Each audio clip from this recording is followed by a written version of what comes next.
when you say local government organization in the state is performing, the best way to respond to such is to point to achievements or things done by such local government. So can we just take, maybe you can just respond to that.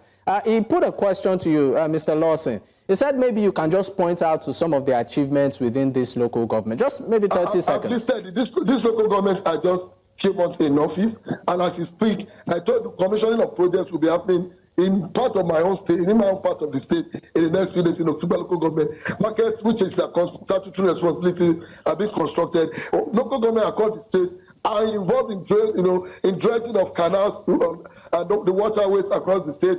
The various local government are constructing roads. The least being 5 kilometers as we speak, across the local government in Ondo State. So these are visible things, and that's why we're inviting people not to be blind to these realities and be open-minded while wanting to actually criticize. We are open to criticism, but we don't want blind criticism that are usually induced, from where people are enjoying the leisure of evening, having excess of pepper. All right, Mr. Lawson, thank you very much, because we really need to go. Mr. Oluga, I noticed you were laughing. He said that some of these achievements are visible to the eyes.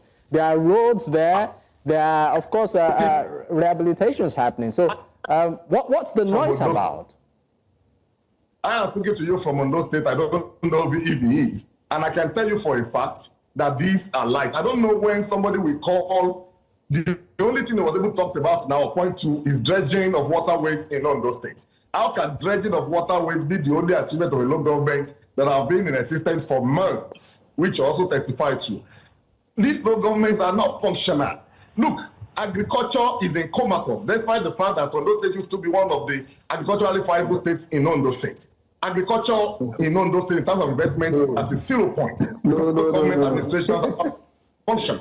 Fertilizers to farmers, seedlings to farmers, all of these are not seen. You talk about construction of roads. What is 5 kilometers of road to a local government with the amount of money accruable to them on a monthly basis? So let's juxtapose what is accruable to each local government per month to what he called achievement. And if you put that side by side with all what other local government administration in places like Lagos and some other state of the federation are doing. And when you were talking about the fact I was talking about his brothers being misguided, let me tell you that, look, the man that you are speaking to was a secretary of the Ondo Redemption Front that he seems to be casting aspersion on now. He was a secretary of the group before he was expelled from the group. And his appointment with the state government today is based on his activities with the ORF, which made it possible for him to have been so appointed. So whatever he's saying, the ORF remains a watchdog